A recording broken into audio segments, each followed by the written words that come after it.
They'll run. This is Melvin Gordon. And not a whole lot doing there as he'll get it up to about the 28-yard line. There to stop him, Juwan Bentley. They tried a quick hitter inside, but that one was swallowed up because what they're hoping, those big defensive linemen will take the bait and move laterally and open up a crease that they can run through. Didn't happen on that play. Rivers to throw it. Going underneath for Gordon. And they get him down, but not before he takes it across the 40-yard line. That one good for 13 and a Charger first. So many times you hear today's NFL described as a space game. Get your best players into space with the football in their hands. That's why sometimes you just swing it out to your runner, get him out in the flat, and let him have a chance to make people miss an open field. And able to rip off a big chunk of yardage before being dropped inside the 40. That's good for 21 yards and a first down. So here's a 1st and 10 at the 38.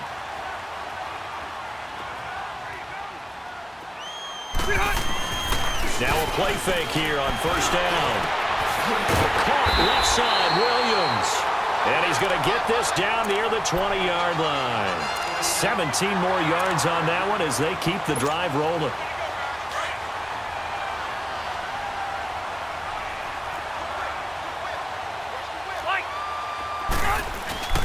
Now Rivers going to give it off to Gordon. Open space inside the 10. And he takes it in for a Charger touchdown. Melvin Gordon, a 21-yard touchdown run. And the Chargers take the ball down the field and score on their opening drive. Extra point splits the uprights, and it's now a 7-0 game.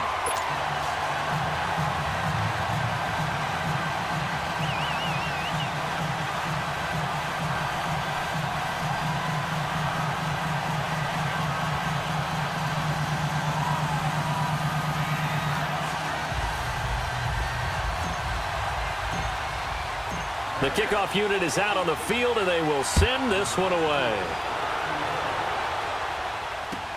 This will be fielded on the back line of the end zone.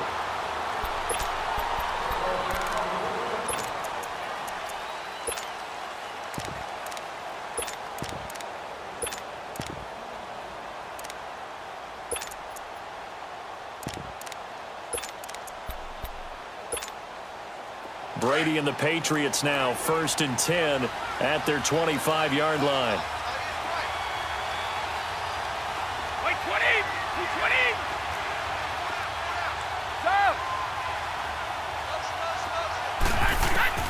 Throwing on 1st down is Brady.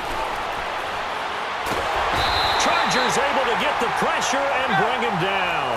Joey Bosa coming hard that time. He's able to run him down for a loss of 12. Go, 66.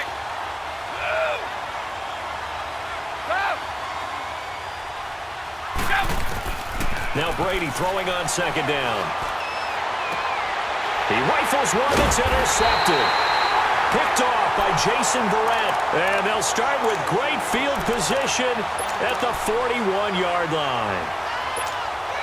Before this next drive gets going, we need to discuss the Hall of Fame inductees. There will be 8 in the 2019 class. We got Champ Bailey, Tony Gonzalez, Ty Law. Who else am I forgetting in there? Well, how about a big guy, a lineman, Kevin Mawai, who was absolutely terrific in his career. How about Ed Reed with the Baltimore Ravens and the great job he did in the secondary there.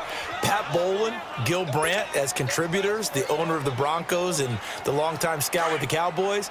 And I love the senior committee bringing in Johnny Robinson, the safety with Kansas City. Tony Gonzalez was a first ballot guy. And, of course, when I hear Ty Law's name, you think, wow, he started this great Patriots dynasty that we're still living in. You're exactly right. And the Patriots, with all of their championships, probably underrepresented in the Hall of Fame. His first catch of the game, good for 11 and a 1st down.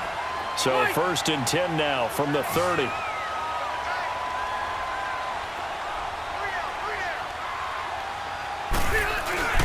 They go play action here on 1st down. And he just gets rid of it, throws it away. A wise move there, looked like nobody open, now 2nd down. I hope I don't sound too rah-rah on that one, but that's the exact right throw. Either your receiver gets it or no one gets it. Give him a lot of credit for being really precise with it. Got rid of it. No one got it.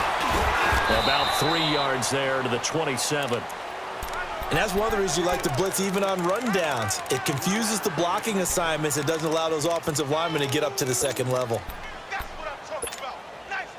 They got to get to the 20 to keep the drive alive on third down.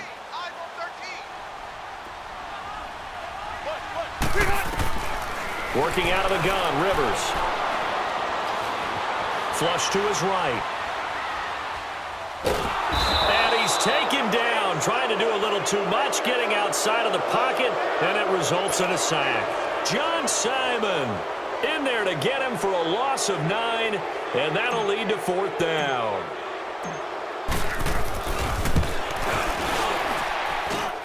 And this is right down the middle as he puts it through. And the lead moves to 10-zip. These kickers now, it's like we take them for granted. Kicks like that used to be such a big deal, and now you just expect them to make it. Yeah, you're exactly right, and we shouldn't take them for granted, but I have a theory about it. You want to hear it? Yep. They are more athletic now than ever before. Talk about kickers. Trace their backgrounds, trace their histories. You'll find that they were big-time athletes all along, but their kicking was so prevalent that we made them specialists. Well, and now those 50-plus yarders seem easy for some reason. So Brady and the Pats take over 1st and 10 at their own 23. Trying to shake off the interception from the last drive. He'll look to throw. And incomplete. Crisis averted. Almost picked. Instead, second down. Once again, they'll go from the 23-yard line on 2nd and 10.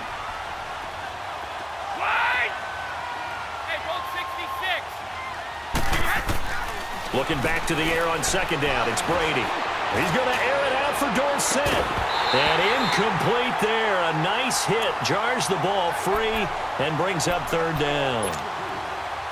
Well, partner, I guess that answers the question about whether they're going to sit on it or not. It does. Now we'll see if they try that again. Yeah, I think what we find on plays like that, when you take that shot, if you're unsuccessful, then you go way more conservative to finish the half, you know? I think that's the way they'll go. Alongside Charles Davis, Brandon Gaudin, it's the Patriots in possession to begin quarter number 2. They are, however, facing a 4th down situation.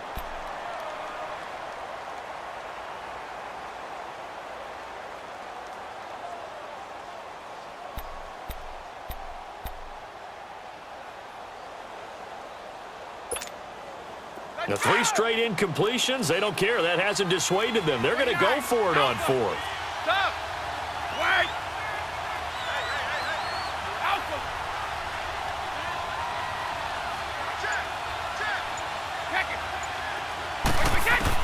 They do go for it. It's Brady. They will find his man. That's Hogan, complete. A gain of 12 on 4th and 10, just enough for the conversion. And defensively, an opportunity slips away. Ball up to the 35 now as they come up on 1st and 10. They'll run it here. This is James White. And he puts his head down and gets up to the 42 for a gain of about 6. Let's talk a little football 101 here, because one of the keys to advancing the ball downfield, success on 1st down. Huge difference, as we know, between 2nd and 4 and 2nd and 8 and 9. And not much there at all. Maybe a yard up to the 43. Some of these play calls, I think they're a little conservative, but you know me, because it's easy to sit up in this booth, right, and make all them calls and think I'm going to be correct. But I would like to see them open things up, because otherwise this defense is going to gang up on the run and set them down. Brady's throw on 3rd down there is incomplete.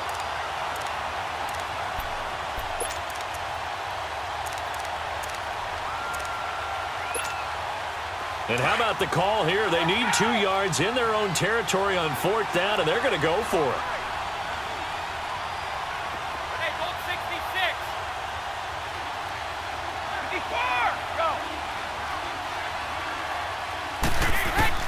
They're indeed going for it as they look to throw.